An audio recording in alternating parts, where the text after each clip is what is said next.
Magandang araw sa inyo mga kamaster. At dito mga kamaster, pumunta ako ng RTR. Tiningnan natin dito kung bumaha ba kasi kagabi malakas yung ulan, bagyong Yuan or bagyong Uwan. At dito bumaha nga dito sa area ng RTR. Siguro kaninang umaga hindi pa ito madaanan kasi mataas yung tubig. Mabuti na lang ngayong oras na to at humupa na. Di oras ngayon, alas 2 na ng hapon. At sa unahan mga kaibigan, nandyan ang plaza ng RTR. Yan, Remedios T. Romaldis. Yan yung meaning ng RTR.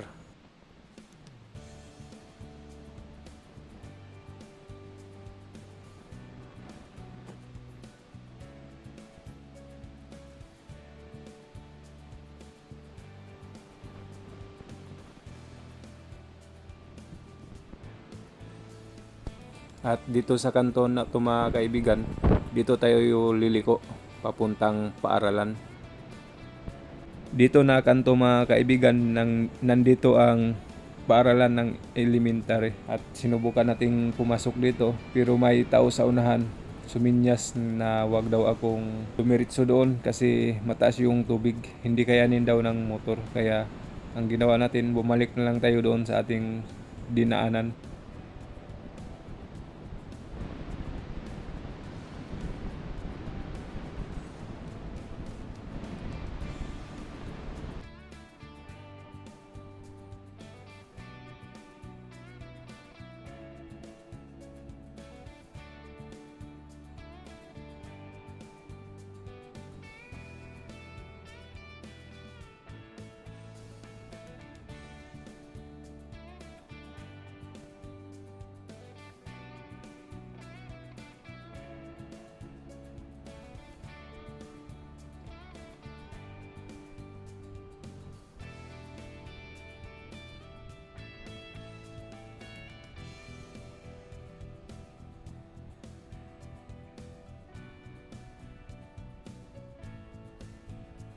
At sa unahan may kanto at dito tayo liliko. Nandito naman ang paaralan ng Agay National High School. Bumaha rin dito mga kaibigan, mataas din ang tubig. At dito ako nag-aral nung high school. At ito, papunta na tayo sa Panaytayon.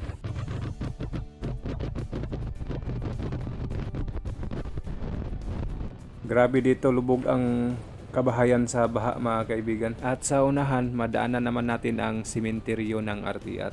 At dito, kawawa yung sementeryo, lubog din sa baha. Kaya diretso na tayo sa Panaytayon mga kaibigan.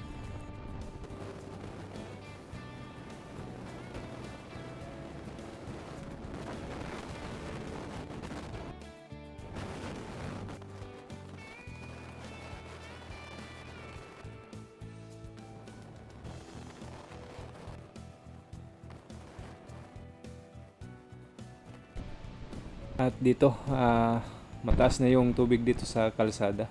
Meron tayong nasa lubong na nagmotor dito. Tinulak na lang nila yung motor para hindi daw masira. Medyo malakas yung agos at saka malalim ang tubig. Dito may nakausap tayo kung pwede ba makalusot ang motor.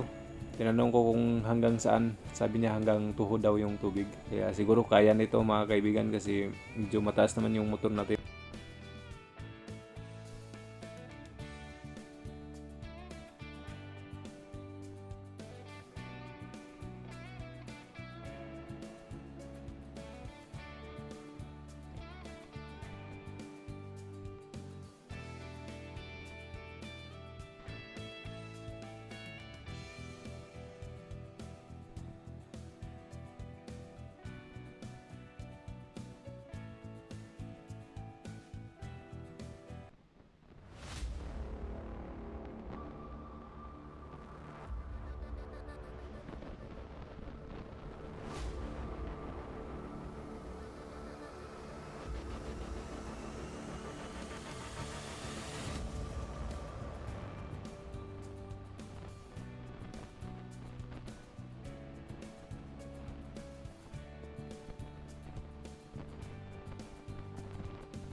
At ito mga kaibigan, nandito na tayo sa tulay ng Panaytayon. Dito lahat babagsak ang tubig galing doon sa bundok, galing sa San Antonio, sa may Tagnuti, at saka sa Balang-Balang. Lahat ng tubig doon sa bundok, dito babagsak.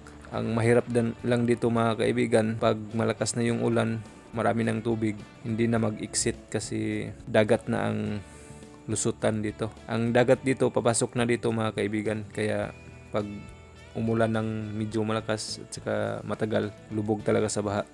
Gandang araw mga kaibigan, bali nandito tayo sa Panaytayon, RTR, Gosan del Norte. Ito, lubog sa baha ang mga kabahayan dito. Malalim yung tubig, hanggang tuhod na mga kaibigan. Tingnan natin doon kung kaya ba. Mga kaibigan, dyan kasi yung ilog na malaki. Dyan i-exit yung mga tubig sana. So, pag ganito, malakas yung ulan, bihira na lang makalabas ang tubig kasi yung tubig dagat doon sa baba, papasok na dito sa taas. Kaya pag umulan ng malakas, isang araw, buong araw uulan, kaya lubog sa baha itong area ng Panaytayon. Tagatuhod na mga kaibigan yung tubig dito. Tao kaya dito ba? Ayan, meron pa man ding tao dito. Grabe, lubog na sa baha dito mga kaibigan, no? At meron pa ding tao dito, no? Traktor mo?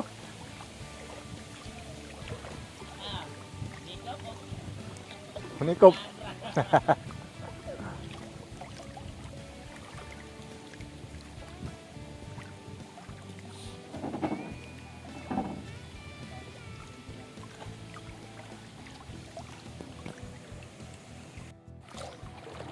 Kaibigan, lubog sa baha dito. Grabe.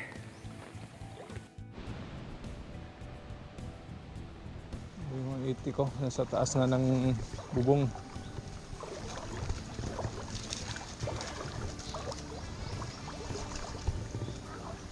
Wala yung isa.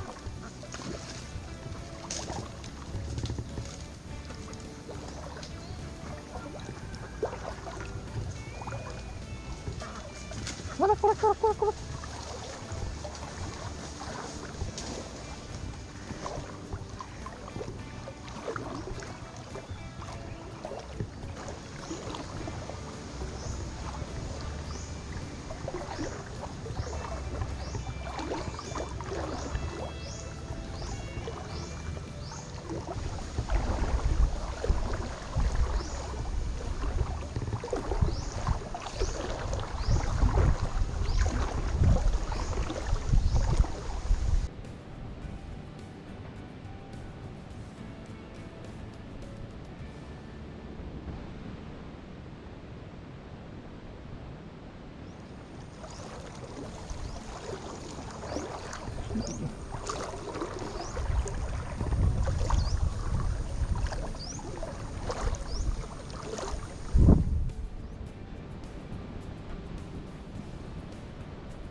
At dito mga kaibigan, meron tayong nasalubong na nagbabandelyo.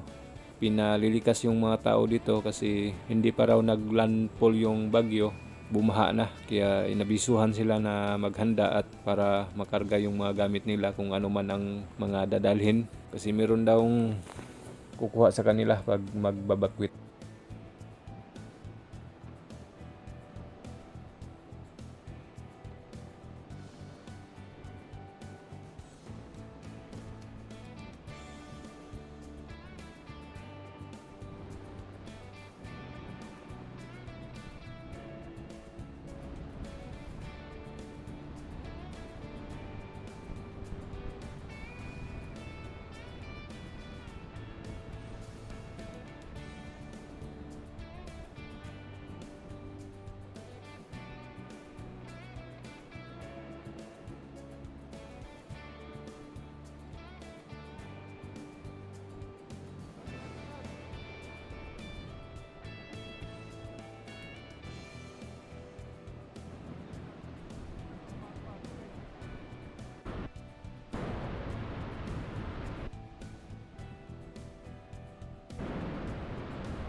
Ayan, hanggang dito na lang tayo mga kamaster. O mag-ingat tayo palagi. Huwag kalimutang magdasal o bantayan ang ating bawat pamilya.